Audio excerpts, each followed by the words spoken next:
Hey guys, hope you're doing well. This video is the part 8 and final of this email marketing course series, and we hope that you're following the course content keenly and learning new skills. You may find our video thumbnails are lacking the images of people counting bundles of money or showing videos of people promising overnight success without any investment, because that kind of things never happens, like sun rises in the east. So if anybody assures you that they will make you a overnight success, never trust them. They are either going to scam you or about to sell their so-called make money online products to you at an exorbitantly high price. Believe me, I was there too. The videos we are uploading here are no-nonsense professional courses where you can get pure knowledge on the respective topics. If you have any doubts, please contact us through email. We would be happy to help you. And remember, success smiles upon those who takes action, puts effort and are persistent. Whenever you feel like quitting, remember this as a mantra. So guys, keep learning and always be motivated. We will be with you shortly with a brand new course video. Thanks.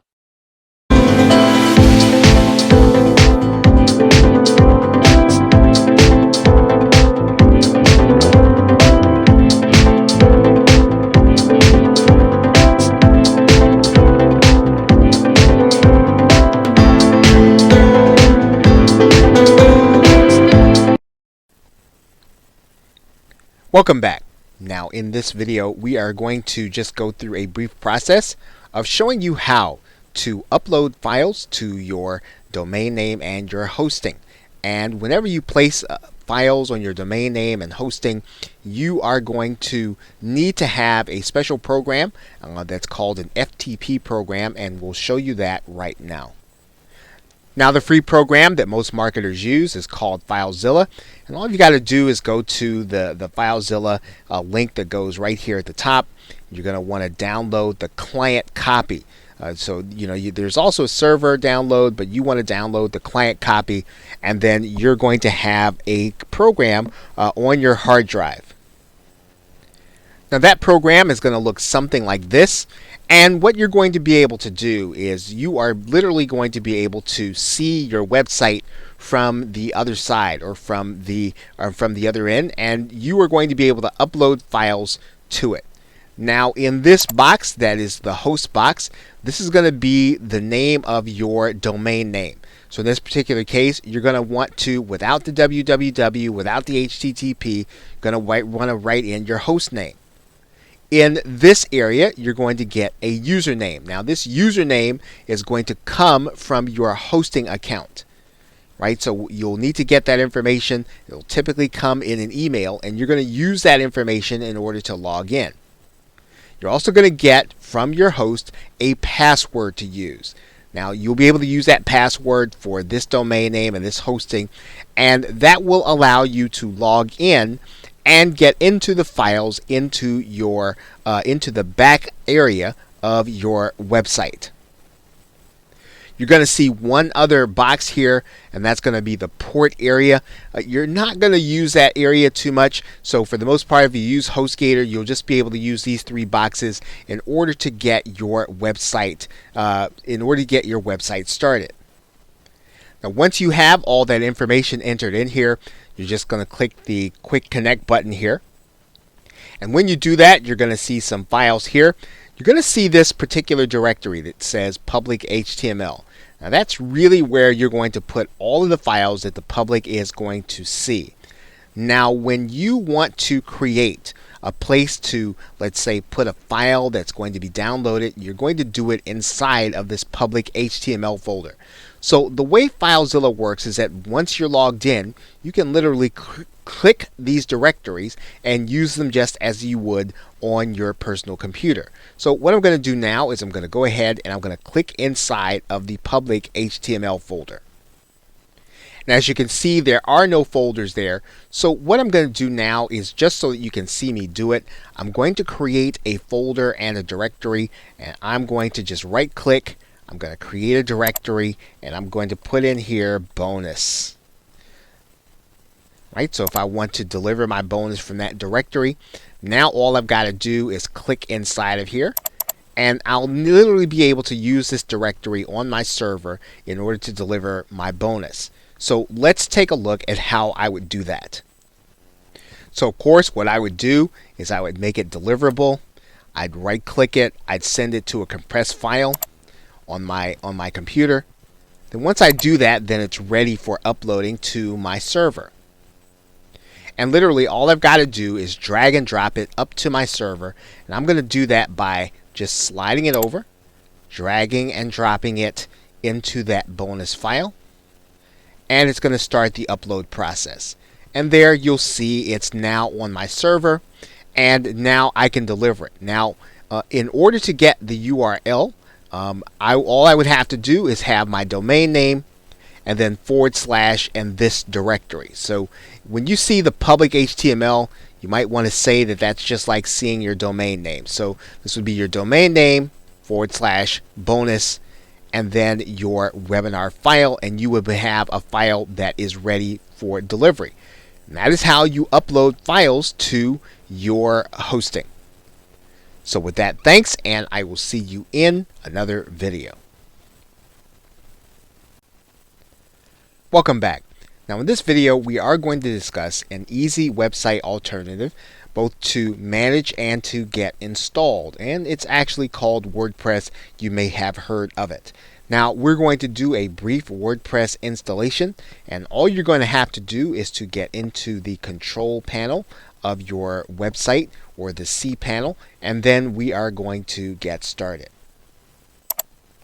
Now once you're inside of your control panel, or cPanel as it is called, you are then going to want to look for this area for software and services.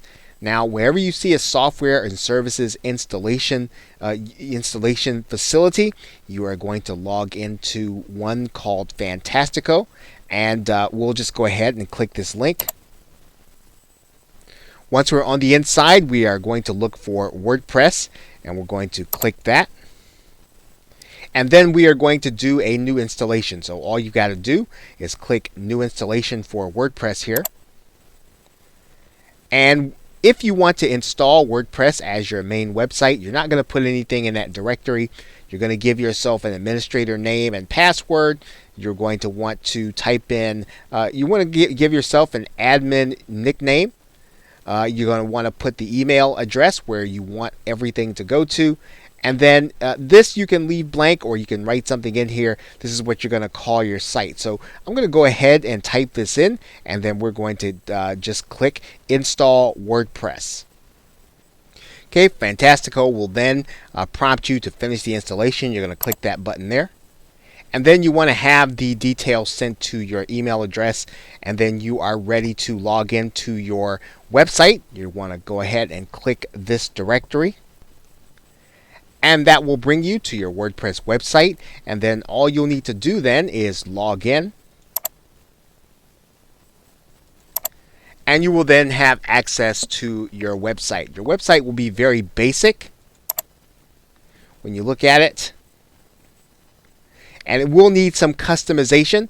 There are lots of tutorials online as to how you can customize your website, but your website is basically then installed, and you can start using it in order to give your subscribers valuable information, as well as to do some list building. Now in the next video, we are going to show you how to put your autoresponder code or your squeeze page on your actual website. So with that, thanks, and I will see you in another video. Welcome back. Now in this video, we're going to show you how to take your autoresponder form and place it on your WordPress website. And it's a fairly easy process to do, although you might want to size or adjust the size of your autoresponder or squeeze page. But we're first just going to show you how to get it on to your website. Now you probably recall the page where we created our squeeze page or our autoresponder page, and what we're going to do is I'm going to go over to the publish button here, and you're going to notice that we use get response to host our form the last time. But what we can do is we can click this button that says we will install our own form. And so in order to do that, all we've got to do is to pick up this JavaScript code right there, copy it, And then what we're going to do is we are going to go over to our WordPress website.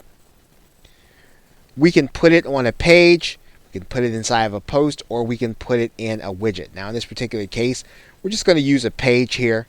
I'm going to add a new page, and I'm going to go over to the text area, and I'm going to put my code in there. I'm going to click publish. I'm going to give my page a title.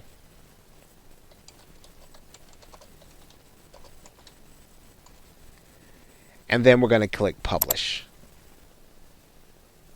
Once we've done that, if we can view the page here, and our WordPress website now has our autoresponder form.